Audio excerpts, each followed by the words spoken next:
Thanks, Justin, for that reading. These words from Paul this morning are some that in one paragraph capture the best of Paul and Paul at his most intense. They're both scary and kind of severe sounding, comforting and insightful in the same passage. On one hand, we hear the apostle telling us to stay away from things like impurity and fornication and sorcery and all other kinds of big, intense words. And on the other hand, he reminds us that when we let our lives be led by the Holy Spirit, they will be full of love, joy, peace, kindness, generosity, patience, gentleness, and self-control. These 9 fruits that we all might have memorized when we were kids, find themselves today still in Sunday school classrooms, on bookmarks in Christian bookstores, and maybe committed to memory for some of us. I think they're beautiful in that Paul was onto something really wonderful and true about the type of life that God calls all of us to live. This kind of life that we're called to by Paul, this fruitful life, was supposed to be the opposite, at least in Paul's mind, the opposite of the kind of life one based on flesh might produce.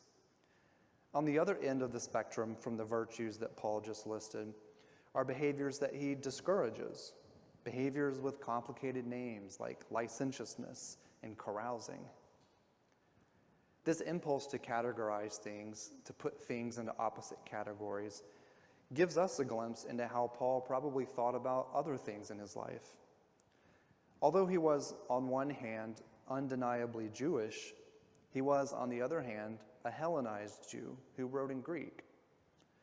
From his own account, he grew up in the city of Tarsus, a pretty metropolitan area, and would have lived in this city at different stages of his life.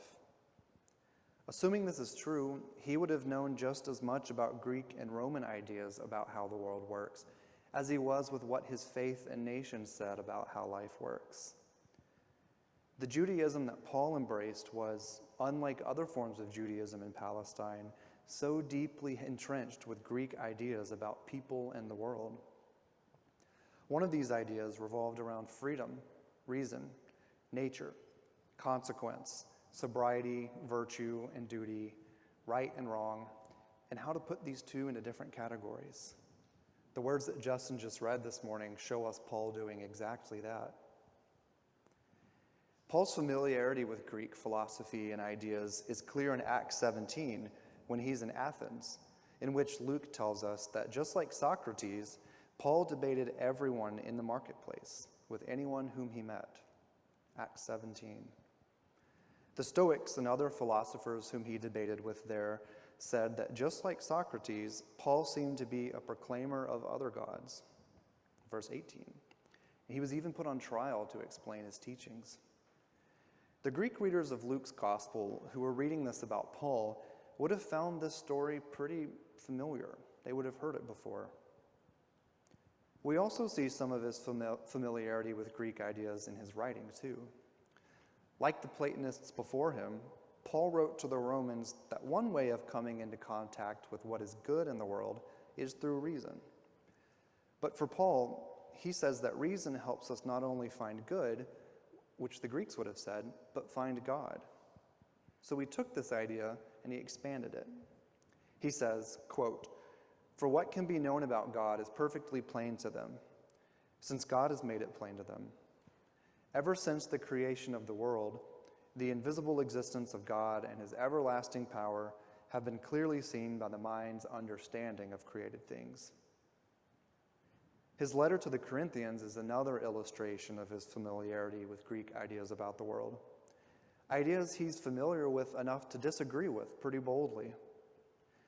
Paul seemed to think that the Platonists were too negative about the human body, which is kind of hard to imagine coming from Paul, so he challenges them directly, saying in 1 Corinthians 15, "If Christ is preached as raised from the dead, how can some of you say there's no resurrection of the dead? What the body is sown is contemptible, but what is raised is glorious. What is sown is weak, but what is raised is powerful." Where they were too negative about the human body, Paul, though, found them too positive about the brain, about human knowledge. He continues in his letter to them, saying, "Any one of you who thinks he's wise by worldly standards must learn to be a fool in order to be really wise."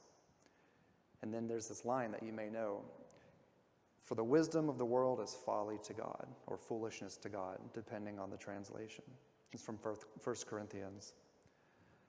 Paul knew what the Platonists were teaching about the human mind, and he wasn't having it.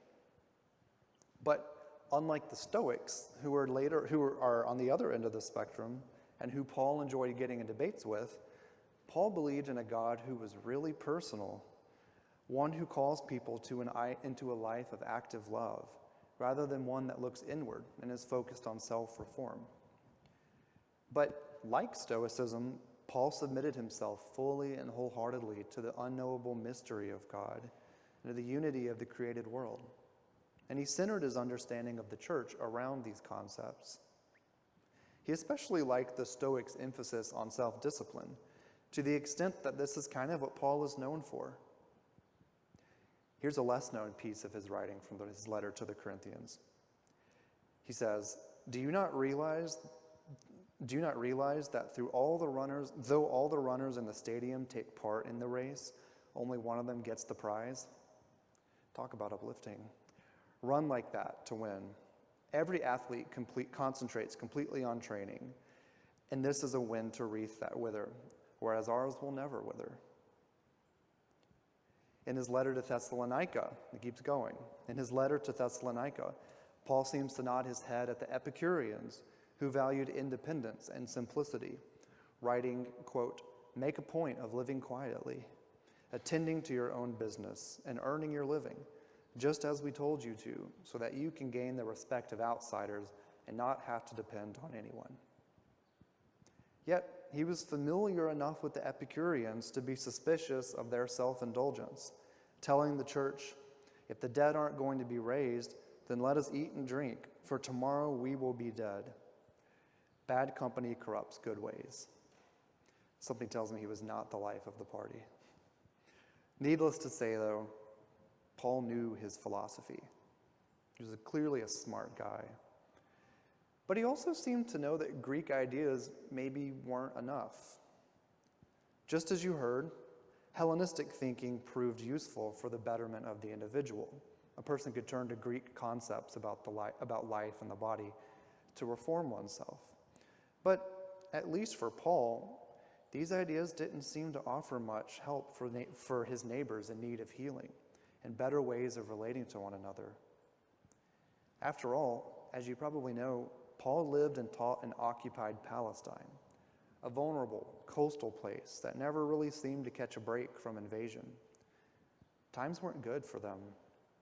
And now, under another period of rule from outside Rome, this power would be over a dozen empires to invade Paul's home and to destabilize it. The Assyrians, the Babylonians, the Greeks, the Romans, the Persians, the Arabs, the Fatimids, the Turks, the Crusaders, and the Egyptians would all try to take Paul's home. That's 10 people, 10 nations.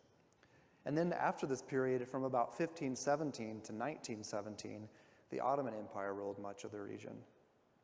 And even today, Palestine struggles to be recognized as an independent state.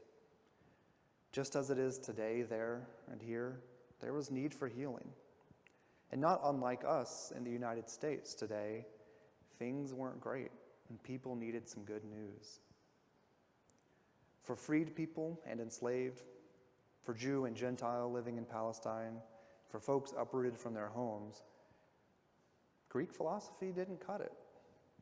People would have seen Roman soldiers in the streets, and their own town roads paved over with Roman highways that you can still visit today, a sign of their stamp on the nation. People were suffering, and they were turning to comforting practices like magic or the sorcery that Paul mentions. Other people, just as is true anywhere in crisis, were self-medicating with alcohol or poor lifestyle choices, which Paul also recognizes as drunkenness and carousing. This is normal. These things happen in countries and places being torn apart. And Paul knew that, which may be why Paul stepped in to offer another way, one that, while to us might seem harsh and overly critical, offered a suffering nation a way to come together and maybe start healing for once.